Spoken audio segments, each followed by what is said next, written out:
Hi friends, good evening. இன்றைக்கி பார்த்தீங்கன்னா நம்ம வீட்டுக்கு பக்கத்தில் இருக்கிற நர்சரியில் நான் போயிட்டு ஒரு 2 செடி வாங்கினேன். செம்பருத்தியும் அண்டு ரோஸ் செடியும் வாங்கினேன். எனக்கு வந்து பார்த்திங்கன்னா செடியெல்லாம் வளர்க்குறது ரொம்ப பிடிக்கும். நான் ரெண்டல் ஹவுஸில் தான் இருக்கேன். பட் செடி வளர்க்குறது எனக்கு ரொம்ப பிடிக்கும். அதனால் அங்கே கொஞ்சம் குட்டி குட்டி செடியெல்லாம் வச்சு நான் வளர்த்துட்ருக்கேன். ஸோ இப்போ இன்றைக்கி வந்து நான் ரோஸ் செடியும் அண்டு செம்பருத்தியும் வாங்கி அது வந்து நான் எப்படி வைக்கிறேங்கிறத உங்களுக்கு நான் காட்டுறேன். ஸோ இதில் வந்து பார்த்திங்கன்னா நான் அங்கே கடையிலேருந்தே நான் வந்து பார்த்திங்கன்னா மண் 50 ரூபாய்க்கு வாங்கிட்டு வந்திருந்தேன். ஸோ அந்த மண் அண்டு வந்து அந்த மண்ணு கூட நான் ஆனியன் சின்ன வெங்காயம் இருந்துச்சு.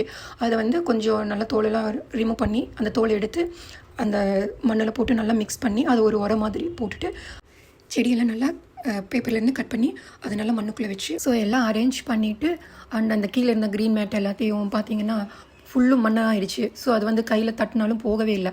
அதனால் என்ன பண்ணான்னு சொல்லி திருப்பி அதை போய் எல்லாம் வாட்டர் வாஷ் பண்ணிவிட்டு அதை எடுத்து நல்லா வந்து ட்ரை பண்ணி காய வச்சுட்டேன்.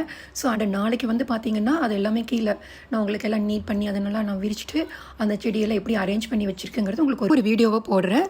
ஸோ என்னை ஃபாலோ பண்ணிக்கோங்க. தேங்க்யூ, பாய்.